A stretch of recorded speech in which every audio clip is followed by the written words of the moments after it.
The Frumentarii, ancient Rome's short-lived secret police. From the 1st century to the late 3rd century, there existed a shadowy secret police operating in the murky depths of the Roman underworld. Established in the reign of Emperor Domitian, the Frumentarii carried out many of the duties commonly ascribed to shady police organizations, performing undercover policing tasks such as arrest, domestic espionage, and even assassination. Duties.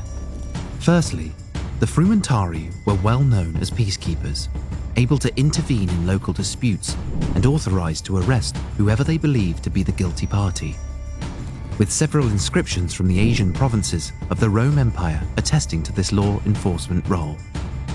One from the settlement of Agabe Koyu from between 244 to 249, in reference to a band of troublemaker soldiers, states that the Frumentarii arrested 9, put them in chains, and sent them to the equestrian procurator.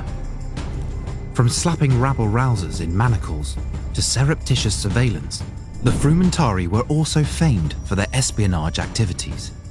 Emperor Hadrian was an enthusiastic proponent of this, often employing the Secret Service to keep tabs on the imperial household, and even his closest friends and allies. As the Historia Augusta notes, he discovered all their secrets by the means of the Frumentarii. In fact, no Roman citizen was safe from the prying eyes of the secret police.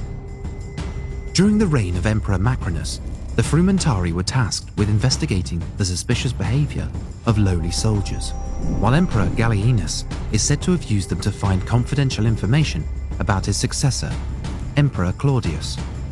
Skilled at snooping in the affairs of the poor, rich, and everyone in between, the Frumentarii were also entrusted with far more sinister assignments. The Praetorian prefects serving under Emperor Commodus, for instance, were able to arrange the assassination of an individual they deemed harmful to their master, with the author of Life of Commodus chronicling how they murdered him as he was returning to his estate by means of the Frumentarii.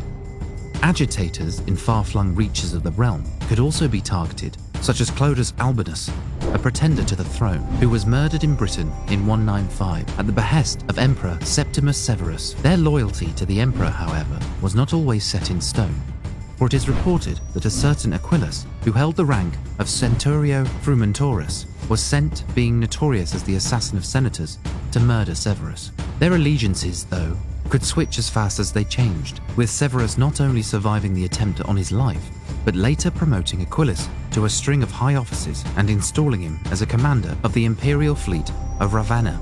Cover stories. Like most intelligent operatives in the field, the Frumentarii may have had to hide their covert objectives by assuming a completely different identity. Since frumentum is the Latin word for corn or grain, many have speculated that from the outside, the Frumentarii appeared to be grain officers rather than clandestine agents. Others have proposed that initially they originated merely as soldiers that transported grain on behalf of the Roman army, only later developing into the eyes, ears, cloak and dagger of the Roman emperor. Since part of their job was to lug grain around the entire expanse of the kingdom, there was certainly no one better suited to investigate or exterminate threats wherever they manifested.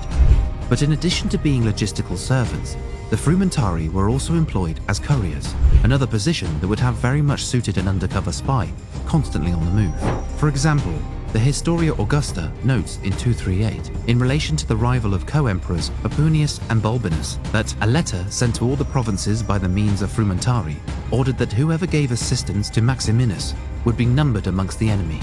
As well as spreading word of this particular edict then, it is not a stretch to suggest that the Frumentarii, part grain mule, part spy, and may well have been on hand to enforce it.